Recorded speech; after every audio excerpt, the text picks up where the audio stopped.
The following program presents principles designed to promote good health and is not intended to take the place of personalised professional care. The opinions and ideas expressed are those of the speakers. Viewers are encouraged to draw their own conclusions about the information presented. Welcome to Healthy Living. I'm your host, Margot Marshall. Our brain is constantly rewiring, for better or worse, depending on what we think about and what we do. So how do addictions reshape our brain's physical anatomy? Stay tuned as Dr. Eddie Ramirez discusses neuroplasticity.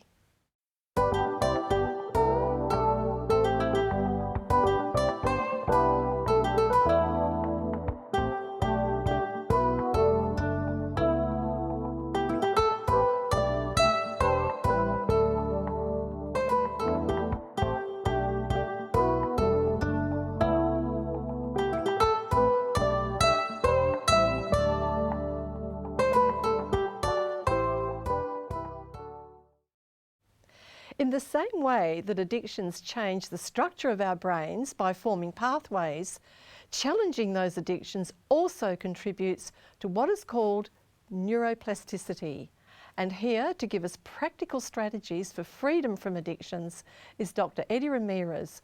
Welcome, Eddie. Lovely to have you on the program. Thank you very much. It's a pleasure to be here. And this is a topic that is a very common issue, the issue of addictions. And what happened is that our repeated behaviors start strengthening certain neural pathways, and those addictive behaviors starts becoming second nature. And the person just thinks about it and so forth. But the good news is that there is hope, and that's what we're going to be talking about today. Oh, that's fantastic. Hope is really important. And one of the things is that we need to change, all the time as we learn new things, as we mature, as we get new information, change is needed. And how we handle that change has an implication on this neuroplasticity. The stages of change have been documented in different ways. For example, on screen we can see one of the ways that change has been documented. First, pre-contemplation, you think about doing the change. Then contemplation, you really are thinking that you're going to do the change. Preparation, you get everything ready. Action, and then the difficult part, which is the maintenance. Okay. Some people can start, but that's the issue. Are you going to be able to overcome? Like Mark Twain, the famous writer from America, he said, stopping smoking is very easy. I tried it 1,000 times. So he was failing on the maintenance side of things. He was starting, but he was not keeping with the change. And that's where neuroplasticity comes into play regarding addictions, because those connections that have been strengthened by the behaviors, if we stop those behaviors, those neural pathways are going to break down, and then new pathways can start to form and strengthen. And if we stop doing the other behaviors, addictive behaviors, they are going to break down, and the brain actually will recycle some of those pathways. Recycle? Well, that's something that's new to me. Yes. So they will good. use some of those materials to create new pathways and so forth. That's amazing. So there is hope. There is lots of hope. We have helped many people with addictions. In our depression program, actually, one of the focus, one of our hits, one of our causes of depression that we identify is the cause of addictions. So why do people use addictions in the first place? The reason why most of the people do addictive behaviors is because they are trying to change the way they feel. So an addictive behavior helps you change the way you feel. But unfortunately, is short-lived. So you may change the way you feel, but then it draws out, it disappears, and what happens? You need another one of those dosages, and then the pathways for addiction start to be formed. And as I tell my patients, is like an octopus that comes to you and says, why don't we dance? Just grab my hand. And you grab the hand of the octopus, and before you think, you have 8 arms around you. And your liberty gets impaired. And that's exactly the first lie he tells you. You're free. You can choose. Why don't you try it one time? Nothing is going to happen to you. And as you grab that hand of that octopus, there were 7 more that were waiting for you. And that's a very good illustration. I really like the way you've explained that. And the issue is that addictions can have very negative consequences. Yes. I mean, I'm sure you and I are familiar with people that got into alcohol and these type of things. And that self-destructive mechanism not only started affecting them, but those people around them, started being affected by that type of wrong behavior. Yes, because no man is an island, and we do, but we affect other people as well. That's right, and this is the beauty of this. We can have a lifestyle free from those addictions. It is possible, and we're not alone. We have the help of God to help us with that change of those connections at the level of our brain. Now, we have different ways that we understand change. One of them happens from Dr. Prochaska from Harvard University. He documents the stages of change in the following way. But before we put him on screen, let me share with you an interesting story of one of our patients. This patient, she had an issue with caffeine beverages, which is a huge problem around the world. If it ends with cola, it's probably not the best thing for you, okay? So she was addicted to one of these cola drinks.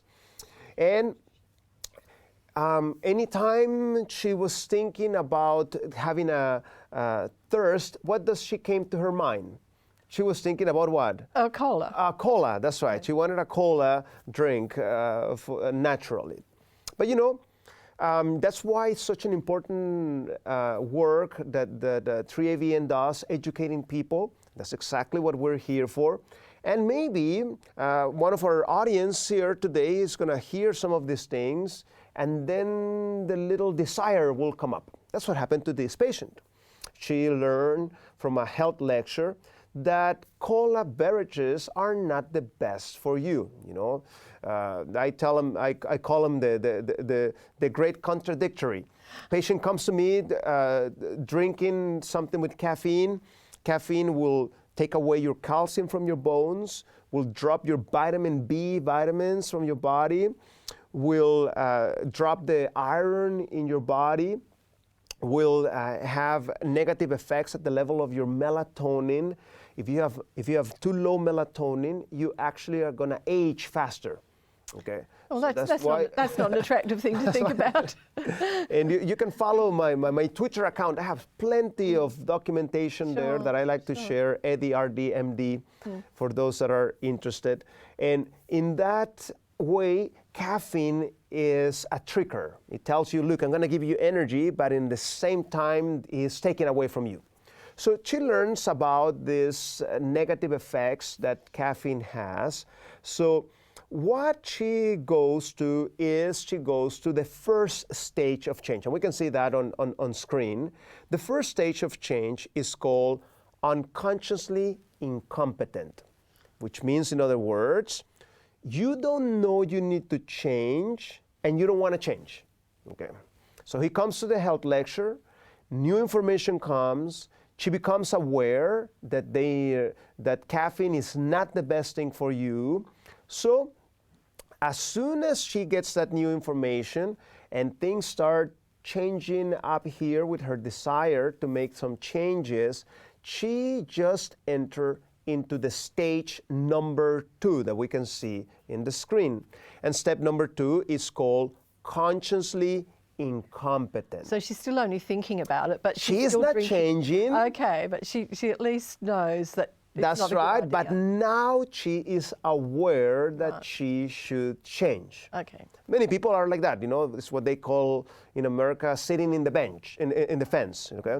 You haven't taken the decision, but at least you're having that information in your head and so forth. So this stage varies among people. So for some people are like type A type of person, hey, this is bad, boom, throw it away and let's start with the change. Some other people like to chew it a little bit more and think a little bit more about it, and then they make the change. So then what she decided to do, she realized, yes, that's true. What they're saying is actually not the best thing for me to do, this cola type of drinks. So what I need to do, I need to make a change. So I'm going to decide that I'm going to stop that. So she entered into the stage number 3 that we can see in screen, which means consciously competent. You are doing the change, but the change is not natural. So anytime she got thirst, in her head automatically, what came to her head? Cola. I want cola. But she consciously said, no, I don't want cola, I want water. And a few hours later, the thirst came. What did she think about? She's thinking of cola. Cola, no. And consciously she would say, no, I don't want cola, I want water. So that's something she's got to think about all the time to make it keep happening. That's right. So it's not natural, it's a battle, it doesn't come automatically, but you need to keep with that battle. And the person was battling and the new thought and so forth, but then she realized something. After a few weeks of going through that battle, she realized that at the beginning it was much harder because the desire from the addiction from the caffeine had more negative effects. But as she started stopping that, the connections at the level of her brain, neuroplasticity started taking place and started to become weak and weak and weak, while the behavior of water started to become strong and strong and strong. So she entered into what is called the 4th stage of change, which is unconsciously competent. So now she is not thinking about the caffeine beverage. Naturally, when she got thirsty, what did she think about? Water. Water. It had become second nature. It had become part of her. And that's the beauty of neuroplasticity. Now that has to be very good news, I would say, because sometimes I think when people have had an addiction of whatever it is for a long period of time, they feel really trapped and they think, I can't do this. This is just how it is. It's too hard. But it's good to know that it can happen. And you talked about weeks for her to begin to feel as though it was second nature, but it might take a bit long. Might it take longer than that? Yes, it does. There are some addictions, such as cocaine addictions, such as opioid addictions. Sometimes it's years. Okay? Really? And that's the thing that we need to understand these people. But getting easier all the time. It gets easier, but sometimes the issue is the following. You have the addiction issue. So there's a physical issue with the addiction. But also there's other layers. There is the friends layers. Oh. Okay? Yeah. You may not be using it now, but then you meet your friends, quote, quote, friends, okay?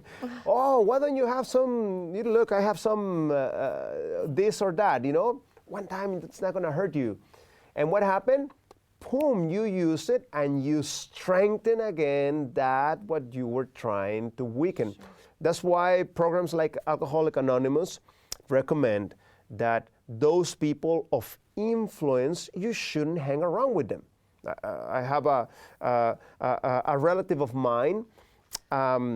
He has a brother. Both of them have been alcoholics in the past. One of them decided to stop the alcohol. He joined one of these groups of support for alcohol.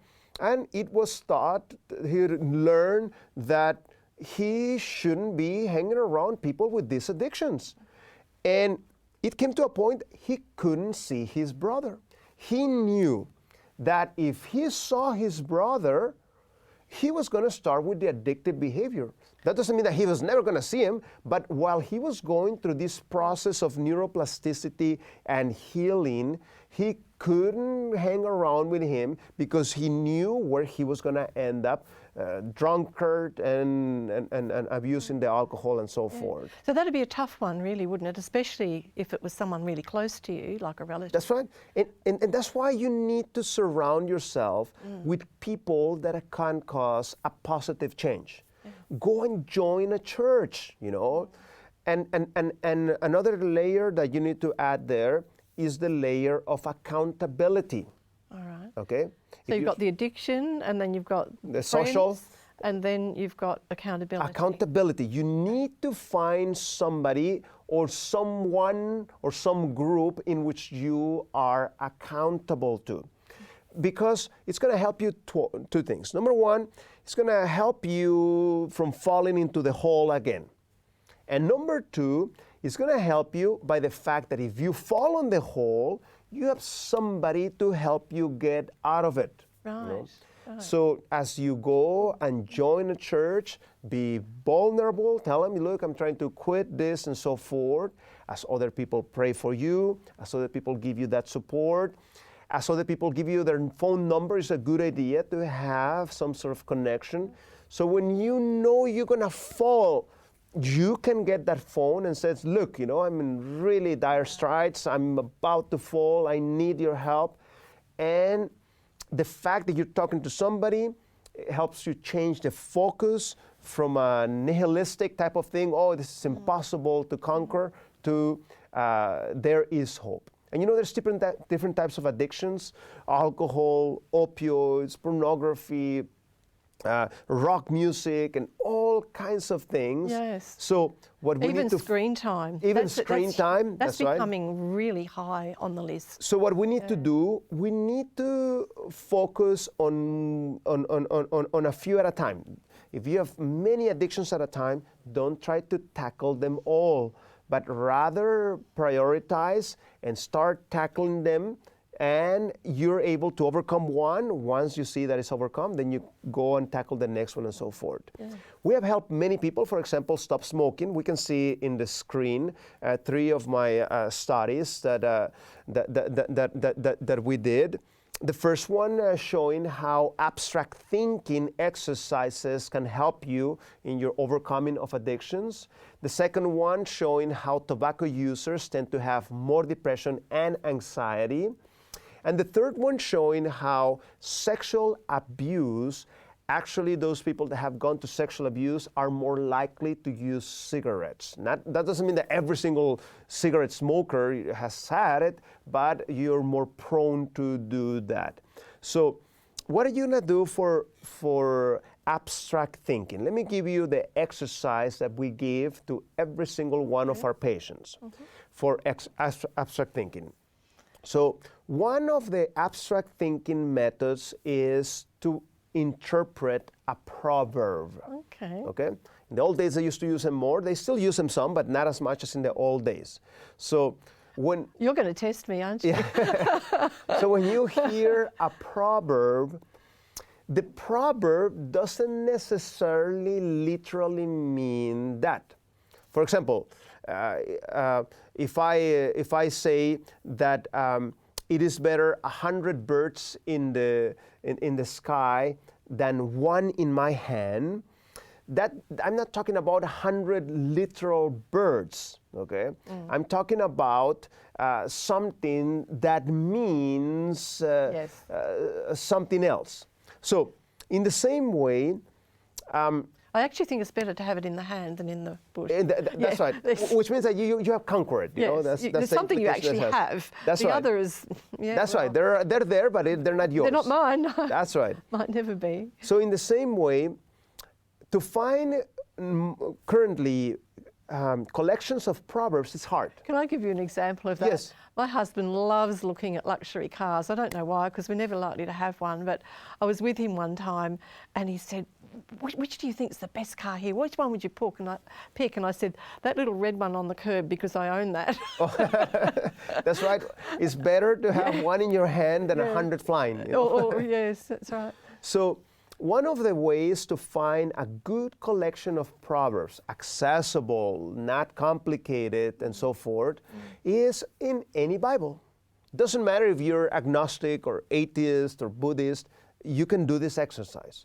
So find a Bible, and in the Bible there is actually a book of what? Proverbs. Proverbs. Yeah. It's a collection of proverbs. It actually is very handy because it has 31 chapters. How many days has a month? Well, some have 31. That's right. Most of them have not 31. Some 30 and sometimes less. So what you're going to do, you're going to read the chapter of the day. So if today is the 20th, you're going to read Proverbs chapter 20th. And I can assure you, when you're reading Proverbs, you cannot read them too fast. You need to read them and think about it. Read them and think about it. And by doing that exercise, you are actually stimulating abstract thinking. You are strengthening the frontal lobe of your brain. And in the frontal lobe of the brain is where you have your will.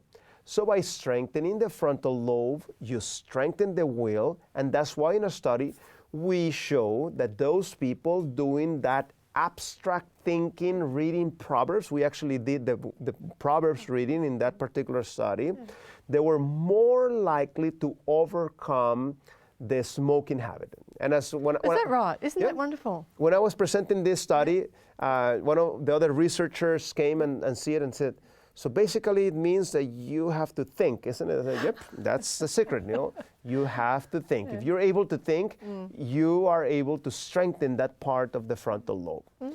Another study that I also, that we did, and we actually presented here in Australia, in Perth, Australia, we can see it on the screen, about nicotine and how nicotine has a negative effect on your levels of anxiety. And this is the funny thing. The nicotine is used because the person feels anxious and it's a way of dealing with their anxiety. Yet, Say that again. Yeah. So they use nicotine, they use the cigarettes because it's a way of dealing with their anxiety. Yes. So this is a contradiction. They're using nicotine to deal with their anxiety, but if they use nicotine, they actually have more anxiety. Okay. And what we're showing in that published study is that if you're able to quit the smoking habit, your anxiety levels are actually going to go down to the level of normal. So the best way of dealing with your anxiety is not by taking another smoke, but rather by quitting smoking. So the anxiety might go up a bit in the first couple of days. The anxiety does go up in the first couple of days. But after that? But after that, actually your anxiety baseline levels are going to go much lower than when you had before. Excellent. And that's the study that you did. I started that I did as published in a Drug Metabolism's Review journal. Excellent. You know. So that's really good to know. And this is a big sample. You know, this was not just a few people. No? We're talking about more than 1,000 people in the study, showing how it is possible, number one, to quit smoking, and number two, how that's going to have very beneficial effects on your mental health. Great. So we have addictions that may require some medical help. And we can see some of them on the screen. For example, alcohol. If you're using alcohol every single day and you haven't quit alcohol for more than a day, you may need to want to talk to a doctor to stop it. benzodiazepines, medications such as alprazolam, lorazepam, and certain opioids, you know, things like your heroin and this type of things. Those you may need the help of a doctor to be in your team. All right, well that's good to know, because sometimes we think we just have to do it all by ourselves, and if we can't, we think, well, there's nothing that can happen. And there's help available, Yes. you know, even if you Right. need that help intervention. For example, in the issue of the alcohol, very common issue, you know, sometimes people, elderly ladies, very commonly this. They have an alcohol habit. They don't even realize they have it, but they do have it. And they go for a medical procedure, and suddenly they start with something that is called a delirium tremens. Oh. And we have medication to help with that, but we need to know that the person has the issue. And when we interview them originally, they say, oh, no, I don't have any problem, you know. Oh, I once in a while I drink a little cherry or something, you know. But it is an alcohol problem that they have. So make sure that you talk to your doctor about it. There is help available for that. Okay.